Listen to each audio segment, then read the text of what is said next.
tardes. Un placer estar aquí en esta sala repleta de talento y en estas jornadas, en estos 2 días, gracias, en estos 2 días de talks y de ponencias en relación a innovación, startups, en relación a corporaciones, en relación a ecosistemas, etc. Os hago una introducción a todo este mundo. Creo que mi ponencia puede servir de introducción, no únicamente porque es la primera, sino también conceptualmente puede ser la más general, puede que en algún momento algo conceptual, pero me gustaría contaros el por qué. Antes lo comentaba el presentador. Decía, bueno, hace 5 años las cosas eran tremendamente distintas y hay que entender el por qué estamos cambiando y por qué las cosas en este momento están siendo tan distintas a 5 años atrás, cuando hace décadas, digamos, los 5 años no eran un elemento de dimensión del cambio, ¿no?, temporal. Por tanto, el cambio se está acelerando y me gustaría contar hoy cómo nos afecta, cómo os va a afectar a vosotros, profesionales de la gestión del mundo de la empresa. Por tanto, gracias, Alfons, es un placer estar aquí y empiezo, por tanto, la presentación y no sé exactamente hacia dónde debo, hacia acá. A ver si llega o no. Ahora sí. Bueno, el tema es, no hay duda, no hay ninguna duda. Yo creo que hoy, además, cuando pensamos los que nacimos y crecimos profesionalmente sin Internet, nos damos cuenta de la diferencia entre hoy y el ayer, digamos, ¿no? Hoy rápidamente puedes consultarte, tienes, digamos, una luz de información diaria y frecuentemente cuando pones una diapositiva de estas, pues no suele ser original para nadie, ¿no? Pero bueno, esta diapositiva, de forma muy rápida, lo que pretende decir es que la evolución que ha tenido la humanidad ha sido tremenda, y lo que sí digo, y tampoco es demasiada novedad, es que en la base de ese cambio tan acelerado está la tecnología. Un cambio tecnológico que está siendo exponencial. La evolución exponencial de la tecnología es otro concepto perfectamente conocido. La forma que tenemos gente que estamos trasladando ese concepto es a través de la ley de Moore, a través de la evolución de la capacidad de cálculo del ser humano. En cualquier tecnología, o sea, podéis apreciar, digamos, un eje temporal y otro eje que es lo que os está dando esa, digamos, solución tecnológica para algún problema. En este caso, lo que nos está dando el eje horizontal, como digo, es capacidad de cálculo. En este caso, por unidad de coste. Esta curva es una exponencial y grafiada, digamos, logarítmicamente, por tanto, una recta magnífica en la cual, y esta es otra de las características que creo que en mi presentación podréis ir viendo, hay un enorme esfuerzo por parte de innovadores y de emprendedores para crear en cada momento el mejor producto tecnológico y ponerlo en el mercado que la tecnología en cuestión permitía en ese momento. En este caso estamos hablando de capacidad de cálculo.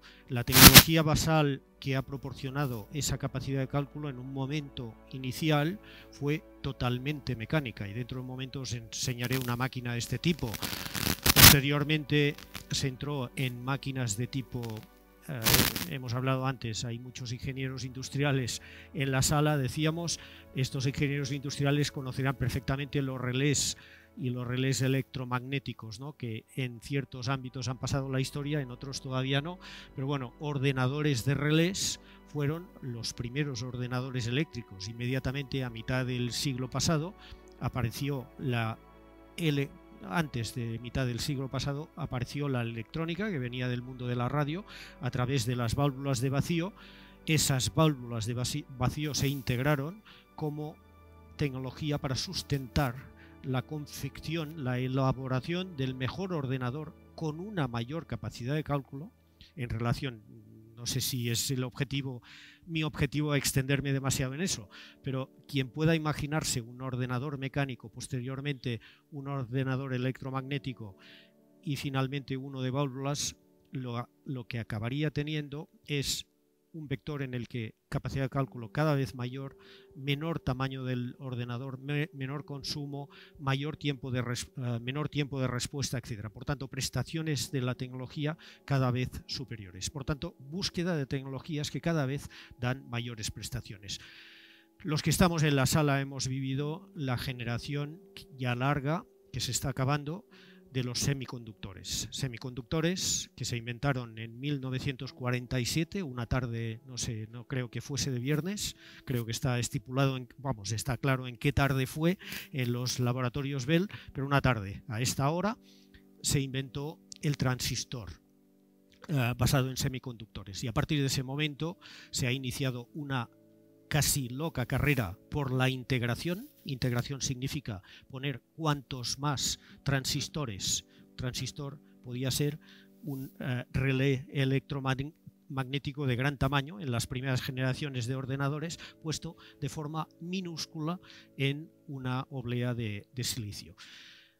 Por tanto, mejora constante, proporcionando una enorme capacidad de cálculo que hoy está sustentando discursos de inteligencia artificial, y que esos discursos lo que acaban afirmando es que el hombre, la humanidad, acabará en algún momento llegando al punto de singularidad, ¿no? Una tecnología capaz de pensar y capaz de auto-mejorarse, ¿no? La singularidad famosa.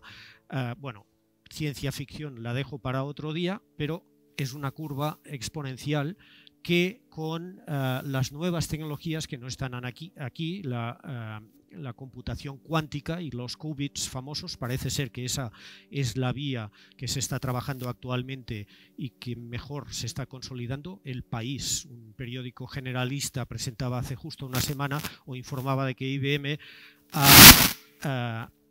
ha presentado en el mercado el primer ordenador cuántico de la historia. Por tanto, la curva va a seguir proporcionando cada vez mayor capacidad de cálculo. Estamos en una exponencial de cambio tecnológico.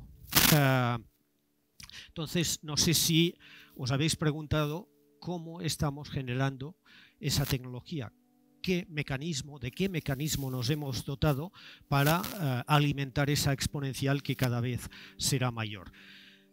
Y hemos descubierto un mecanismo, hemos descubierto una sistemática, una metodología que empezó en un punto concreto, Silicon Valley, por supuesto, y se ha extendido por el mundo. Mi ponencia contará bastantes cosas alrededor de esa metodología. Simplemente quien conozca, y para hacer un símil, quien conozca el mundo de la ciencia, sabrá que la ciencia, tal como la tenemos estructurada en universidades, hospitales de investigadores, una ciencia que se configura alrededor de grupos de investigación, grupos que buscan financiación competitiva en programas nacionales de I+D, en empresas, etcétera, logran esa financiación. ¿Para qué? De forma competitiva, para ampliar la frontera del conocimiento. Esto es una estructura mundial y configuran el conocimiento que obtienen a través de un mecanismo, además muy criticado en determinados entornos, por ejemplo empresariales, informan a la sociedad del conocimiento que han obtenido a través de las publicaciones científicas. Ese es un mecanismo universal para producir conocimiento, para ampliar la frontera del conocimiento de la humanidad. Mecanismo, insisto, que ha configurado pues una parte tremendamente importante de nuestras sociedades, y quien trabaje en universidades o en escuelas de negocio que también investigan sabrá a qué me refiero, ¿no? Por tanto, ¿de qué mecanismo nos hemos dotado para crear disrupción? No para ampliar la frontera del conocimiento, sino para que esa frontera del conocimiento se convierta en aplicaciones prácticas y alimente esa exponencial de tecnología. y el mecanismo es esa máquina. Estoy tratando de ser muy gráfico. Evidentemente no es esa máquina, pero eso fue, digamos, el inicio de ese mecanismo. ¿Alguien sabe de qué máquina se trata? ¿Nadie? Bueno, me pongo un punto adicional en mi examen. Es un lujo que pueda ser original. Esta máquina, que es de mayor dimensión de lo que aquí parece, o sea, sería de una persona y media de altura, es una máquina que trató de, bueno, que construyó y trató de confeccionar y avanzar un señor que se llamaba Charles Babbage a principios de 1800 y algo. Se considera el primer ordenador de la historia, totalmente mecánico. Ese señor se propuso, y lo decimos dentro de un momento, ese señor se propuso un gran reto que evidentemente le superó, y le superó en tanto que hemos necesitado 100 o 150 años posteriores, trabajando media humanidad, para conseguir lo que es la automatización, mayor o menor, pero la mayor, pensando en automatización total de la capacidad de cálculo del ser humano.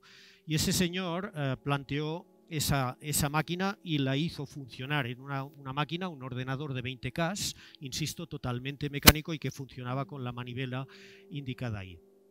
Entonces, ¿qué es esa enseñanza? Él no se dio cuenta de lo que voy a contar, pero cuando analizamos la historia nos damos cuenta de que, y es un mensaje lateral que quiero proporcionar, que hay retos que podemos asumir individualmente y a veces con colectivos relativamente pequeños, pero hay determinados retos que únicamente se consiguen juntando enormes cantidades de piezas distintas y un esfuerzo, no diré que casi universal, pero bueno, casi universal.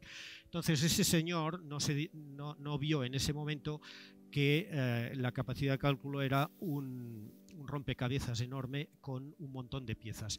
¿Qué piezas se ha ido viendo que se juntaban en esa construcción o en esa búsqueda, automatización de la capacidad de cálculo? Pues unas muy básicas como la matemática, la álgebra de Boole, que apareció más tarde y que definió cómo podríamos trasladar a una máquina todo el universo matemático. Alguien construyó un sistema de traducción para decir, oye, dentro de una máquina, cualquier tipo de máquina, la mejor manera de codificar las matemáticas es a través de esa álgebra. Un elemento que al final sí tuvo alguien que proporcionó, digamos, esa solución. Otro elemento que se adoptó del sector textil de principios de 1800 y algo, un señor que construía telares, digo bien, perfecto, gracias, se dio cuenta de que podía programarse esos telares a través de unas tarjetas perforadas. Esas tarjetas perforadas Charles Babbage no las utilizó, sí las utilizó un señor a finales del siglo XIX, 1890, para confeccionar automatizar la confección del censo de los Estados Unidos. Parece ser que hasta ese momento tardaban 10 años en analizar los datos y ese señor construyó una máquina basada en tarjetas perforadas y tardó medio año con esa máquina. Por tanto, empezó a avanzar en esa vía. Los primeros ordenadores del siglo XX utilizaron esas tarjetas. Por supuesto, tal como comentaba, los relés electromecánicos posteriormente se adaptaron desde el sector electrónico, del sector de la radio, que había iniciado la electrónica en el mundo, las válvulas de vacío, los transistores, y hoy estamos, como decía, en ese mundo de los ordenadores cuánticos. Pero en medio, y esta es la pieza, creo yo, una de las piezas esenciales en esa metodología de la cual nos hemos dotado para crear innovación y tecnología, inventamos algo nuevo. Los que conozcáis el capital riesgo y nosotros no hemos analizado en qué momento se inventó esa herramienta, pero se inventó 10 años después de la invención del transistor, en el momento en que unos emprendedores salieron de la primera compañía de semiconductores del mundo y crearon Fairchild, un monstruo que de Fairchild salieron 80, 90 compañías y desde Fairchild se configuró el Valle del Silicio en Estados Unidos, esas 80, 90 compañías, Intel entre ellas, ¿no? En ese momento alguien utilizó, inventó, definió una manera de que alguien con dinero lo prestase o invirtiese en esa compañía a cambio de unas determinadas condiciones que más o menos han prevalecido en el tiempo. Por tanto, se inventó el capital riesgo y ha quedado ese capital riesgo ahí. Por tanto, han quedado en ese momento y esa compañía más o menos, Fairchild, podría indicar un comienzo de dos conceptos fundamentales: las startups tecnológicas, y ahora diré qué las caracteriza, y por supuesto las caracteriza el riesgo en busca de una innovación totalmente disruptiva, y las caracteriza esa inversión en capital riesgo. Y todo ese método se está trasladando al territorio, se está configurando. Como tenemos la ciencia codificada en universidades, por ejemplo, pues esto se está codificando en el territorio con ecosistemas de startups. Y tenemos, podemos decirlo de otra forma, esa actividad a generar una cadena de valor propia, ¿no? Con aceleradoras, inversores, mentores, etcétera, etcétera, etcétera. Una startup, alguien dirá, y se dice frecuentemente, oye, no sé por qué hablamos de emprendedores y empresarios ha habido toda la vida. Bueno, es evidente. El empresario siempre ha asumido un riesgo, pero si por emprendedores que crean startups tratamos de definir qué es lo que están haciendo, veremos que hay diferencias. ¿Cuáles son esas diferencias? Tal como decía, un gran riesgo en la propuesta en general, en la propuesta que esas startups están haciendo. Esa propuesta no se dirige, en principio, desde el primer momento, se dirige, tiene una voluntad de impactar el mundo en su globalidad. Puede que un entorno geográfico determinado sea la prueba de concepto inicial, pero la voluntad, la idea es que eso pueda trasladarse, esa innovación pueda trasladarse a todo el mundo. El tercer elemento característico es, oye, esto hay que hacerlo rápidamente. El empresario, empresas, salimos y no vamos demasiado lejos, 10 kilómetros, y encontramos empresas líderes, o más o menos el grupo de líderes mundiales en su sector. Pero si analizáis un poquito, veréis que a lo mejor han tardado un par de generaciones o incluso 3 generaciones en llegar a ese liderazgo. ¿De acuerdo? Tiempo. Las startups, por definición, deberían ser muy rápidas. No tienen 3 generaciones de tiempo para impactar, porque en ese momento ese concepto estará obsoleto. Por tanto, rapidez. ¿Cómo se consigue rapidez y cómo conseguimos que alguien codifique el riesgo? Pues capital riesgo. El capital riesgo invierte en la compañía, esa compañía tiene unos recursos que permiten quemar etapas que de otra forma, por reinversión de beneficios, hubiese tardado décadas en conseguirse. Otras cosas, la propia cadena de valor que comentábamos, por tanto acceso a aceleradoras, el perfil de los emprendedores. Cuando os vais a una compañía tradicional del sector alimentario y preguntáis, una de las preguntas típicas que los que en algún momento hemos hecho encuestas a empresas sobre innovación hacíamos, ¿no? ¿Cuántos de vuestros trabajadores son titulados o doctores? Tanto da, ¿no? Un 5%. Sectores tremendamente, como diría, tradicionales con poco contenido tecnológico, un 5%. Muy bien, os vais a una startup, más probable es que te digan un 70, 80 o incluso un 100% del personal son licenciados, doctores, etc. Otras técnicas de gestión, comentaré algo de eso dentro de un momento. Por tanto, estas son las características que definen esa herramienta básica de la cual nos hemos dotado para alimentar esa espiral de la evolución de la tecnología. ¿Y cómo identificamos qué es lo que tenemos que ir rellenando en esa espiral de crecimiento?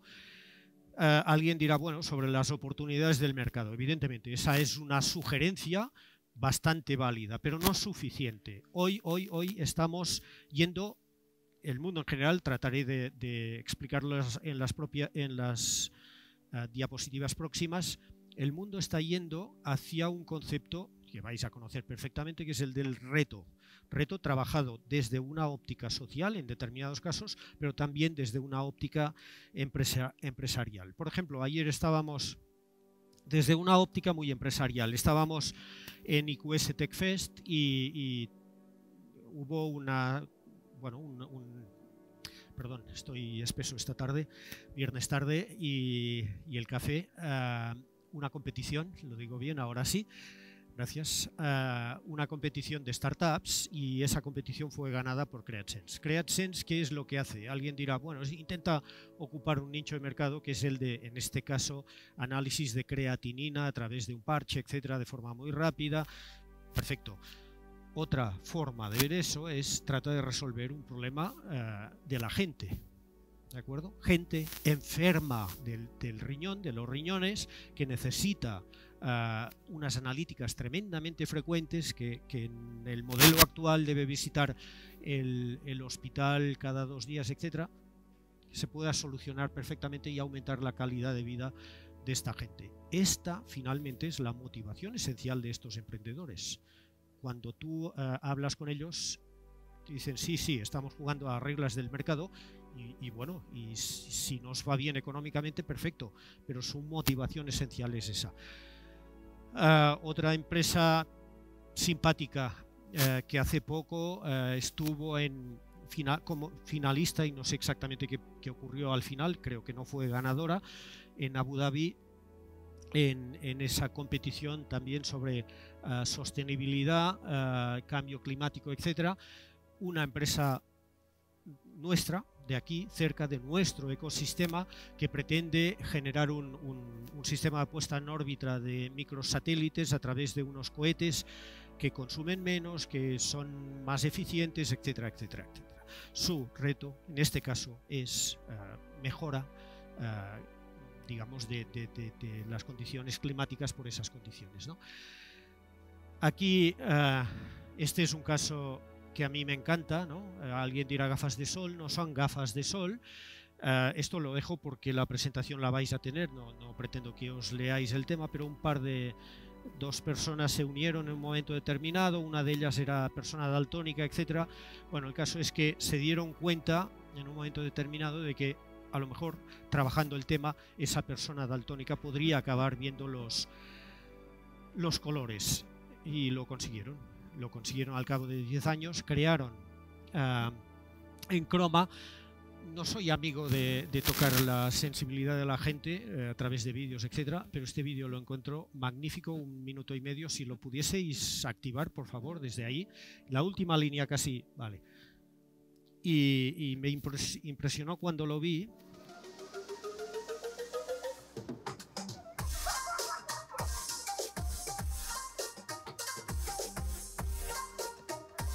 Gente que hasta ese momento no había visto, o sea, ve el mundo de forma distinta.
Es igual, podéis desconectar.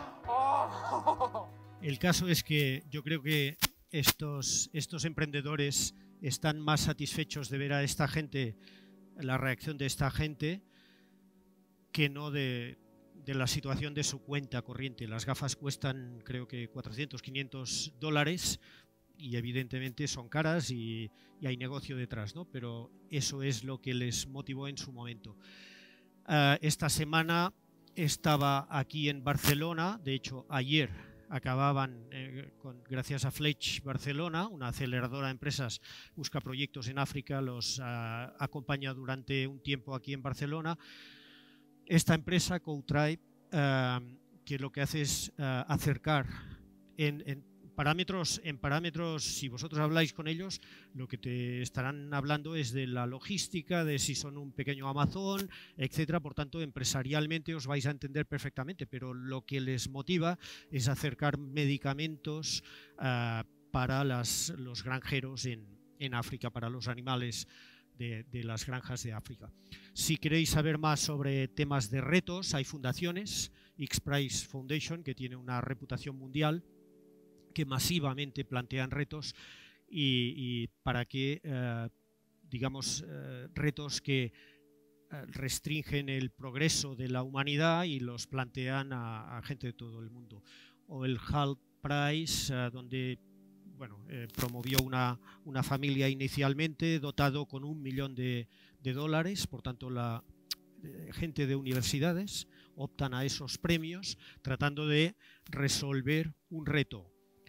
Miles y miles y miles de estudiantes de todo el mundo, creo que en 5 ciudades distintas de alrededor del mundo. Finalmente a los finalistas se les asigna $1 millón de dólares como inversión en su empresa de impacto.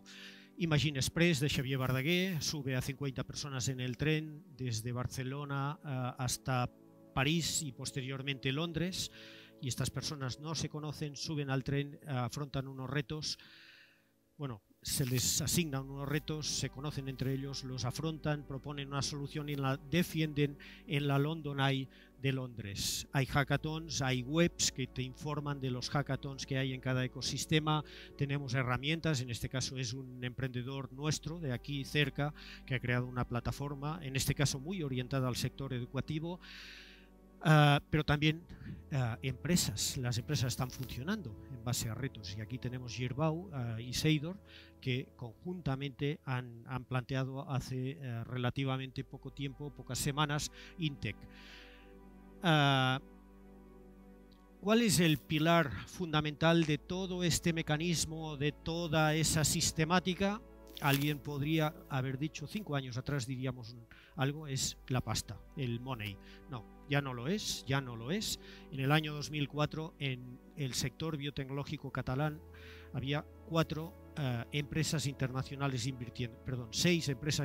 internacionales invirtiendo aquí. ¿Sabéis cuántas eran a finales de 2018? 41. 41 inversores de todo el mundo que están invirtiendo aquí y en otros sitios. El dinero se está moviendo, el dinero hoy, y si hay emprendedores en la sala supongo que van a cuestionar esta afirmación, pero el dinero es una commodity. Lo que no es una commodity es el talento, la gente, vosotros, al final. Estas son la gente de Trip for Real, justo cuando anunciaron la venta de la compañía, una startup nuestra, vendida a Airbnb por unos cuantos millones, no demasiados, unos cuantos millones de euros.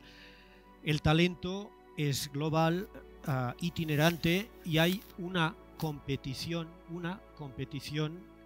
en el mundo en relación al talento.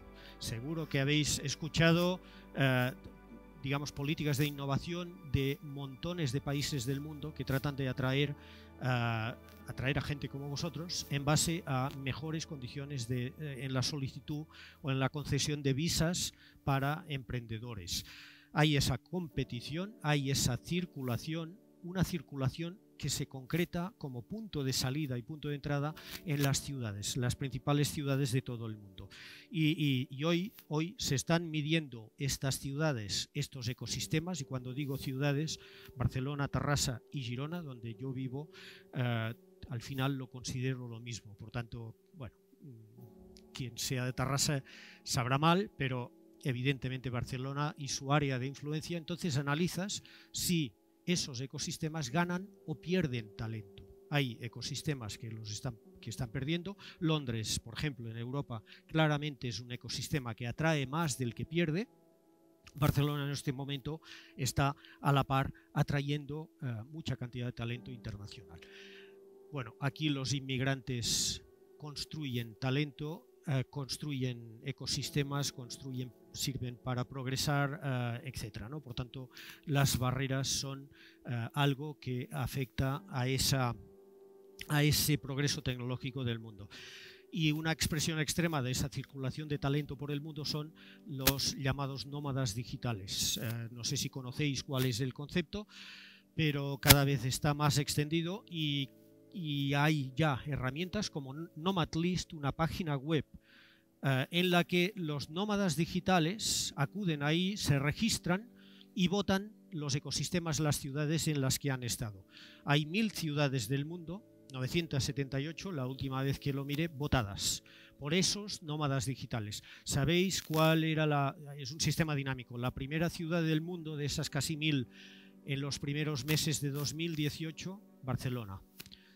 Que nos sorprendió a muchos, digamos, cuando nos enteramos de ello, un mundo, el de los nómadas digitales, que no es fácil de conocer, pero que tienes determinados eventos que te dan pistas. Por ejemplo, en el mes de octubre, a finales de octubre, salió de Barcelona un crucero con 300, 400 nómadas digitales de distintas partes de Europa que se encontraban en el puerto de Barcelona. Bueno, unos días antes se encontraban aquí, subían a ese crucero, se iban hasta Estados Unidos y todos estos días desarrollaban actividades, creaban, se encontraban entre ellos, networking, etcétera, etcétera.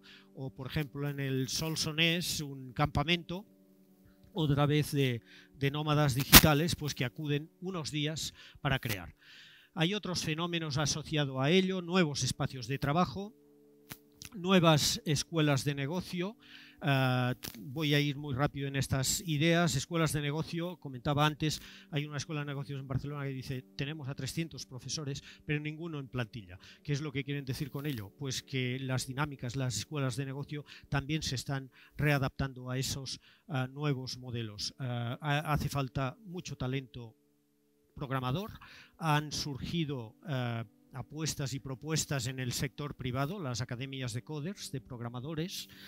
Han aparecido alrededor del mundo proyectos de co-creación con el sector público. Code for America es una iniciativa que ya en este momento tiene a ellos le llaman brigada de 5.000 voluntarios programadores que están trabajando desinteresadamente para mejorar la gestión de la administración pública americana, algo que aquí nos costaría entender por ambos lados, o sea, desde el sector público no les dejaríamos y por otra parte diríamos, oye, tiene que cuidarse la administración pública. Bueno, en Estados Unidos esas 5.000 personas están creando apps, plataformas de gestión, etcétera, para facilitar la gestión de colas, trámites, etcétera, etcétera.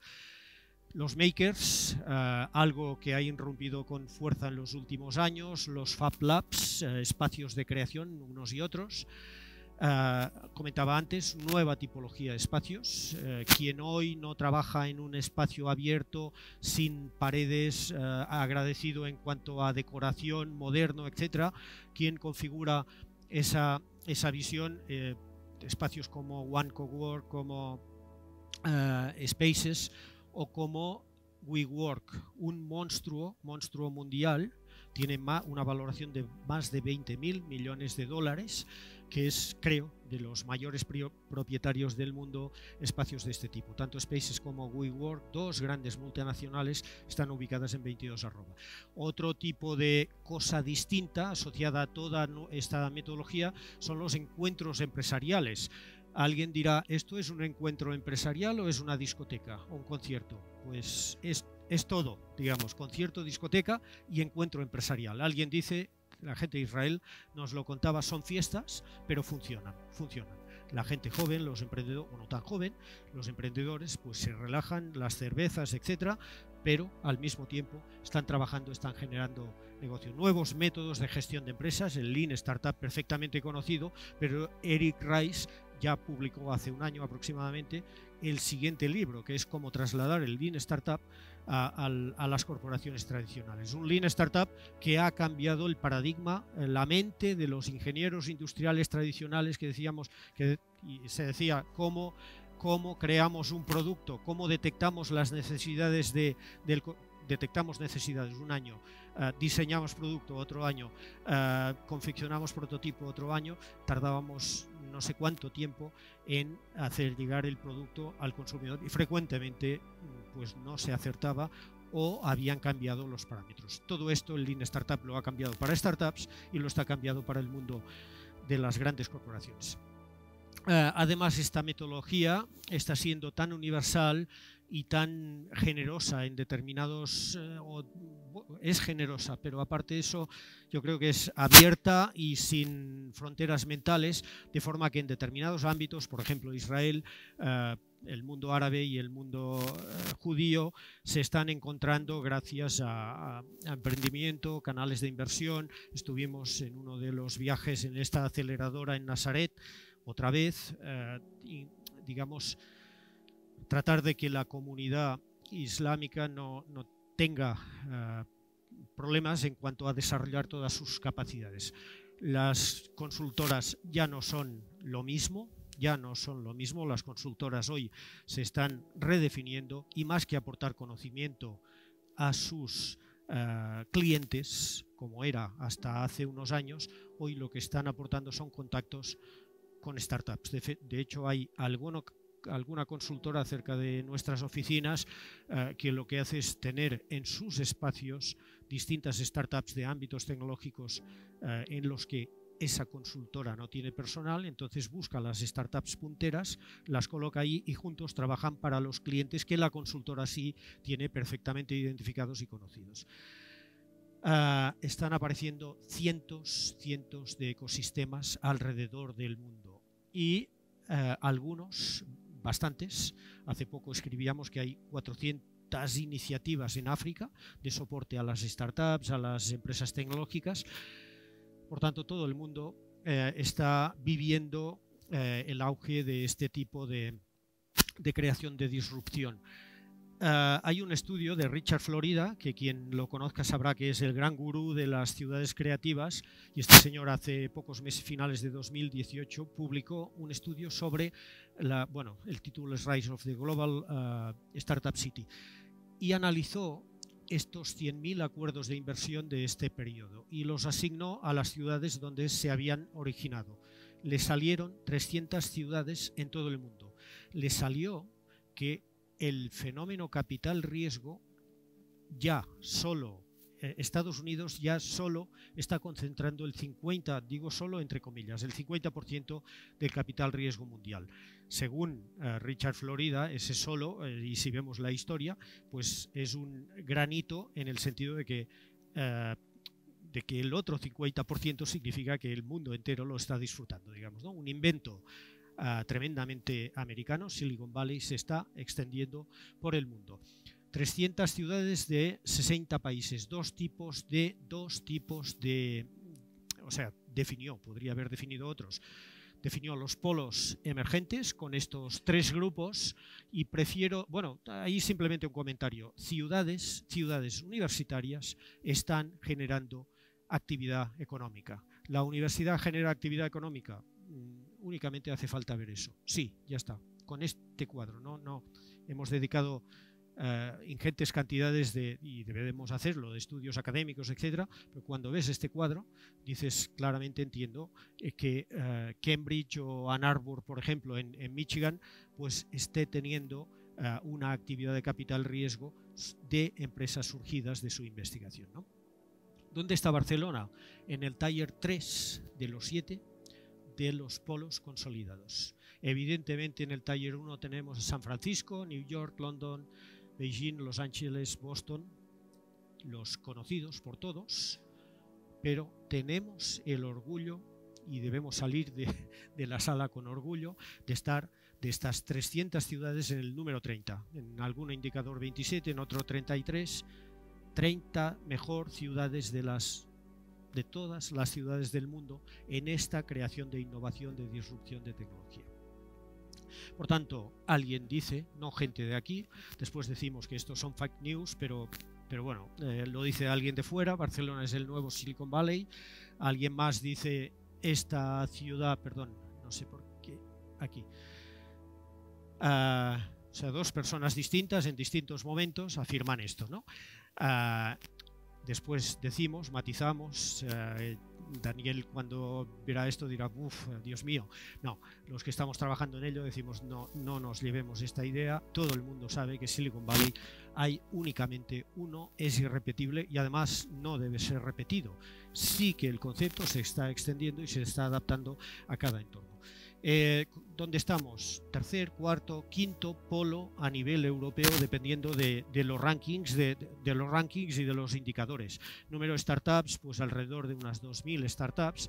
Cuando nos comparamos con Londres, 3 veces, 4 veces, dependiendo.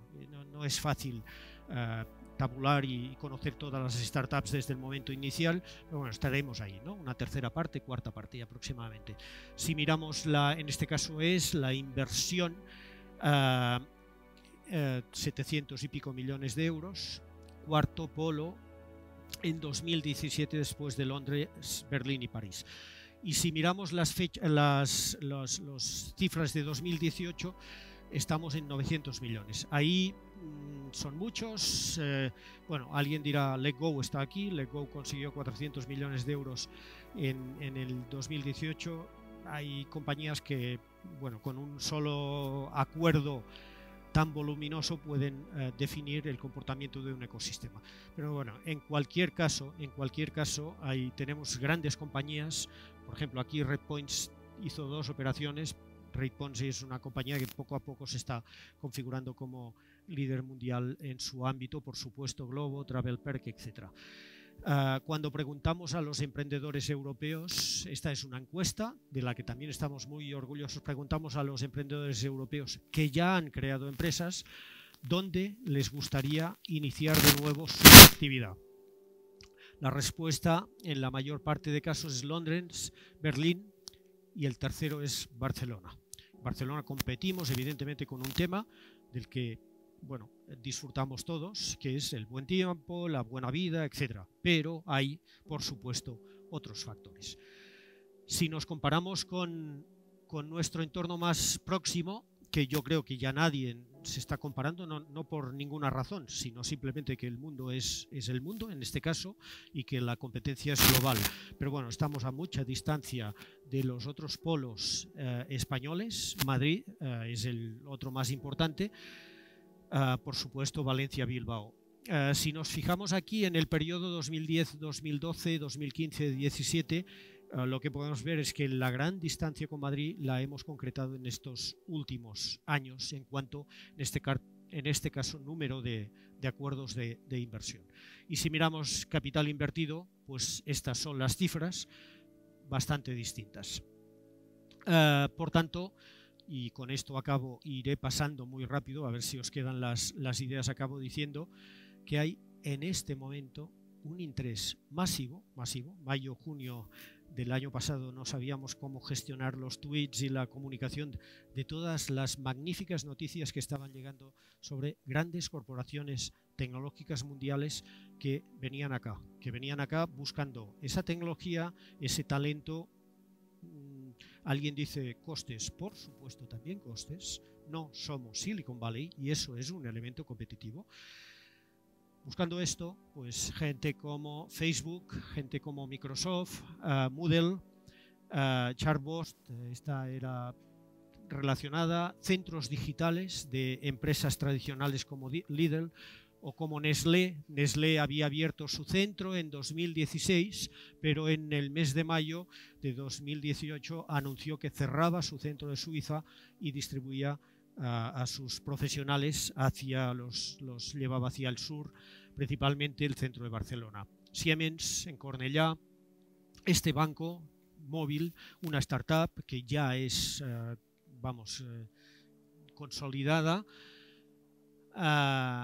Oracle, gente que está buscando el conectar las startups con el talento joven con grandes empresas.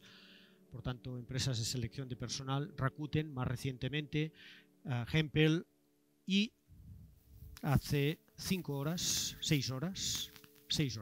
esta foto es de esta mañana, Booking anunciaba que a sus 600 empleados le suma 100 más. Por tanto, orgullo total de ecosistema. Y creo, si no recuerdo mal, sí, exactamente, que esta era la última diapositiva. Creo que me he ajustado al tiempo. Espero que les haya interesado esta exposición general sobre la digitalización, creación de disrupción y el estado de la situación en nuestro ecosistema. Gracias.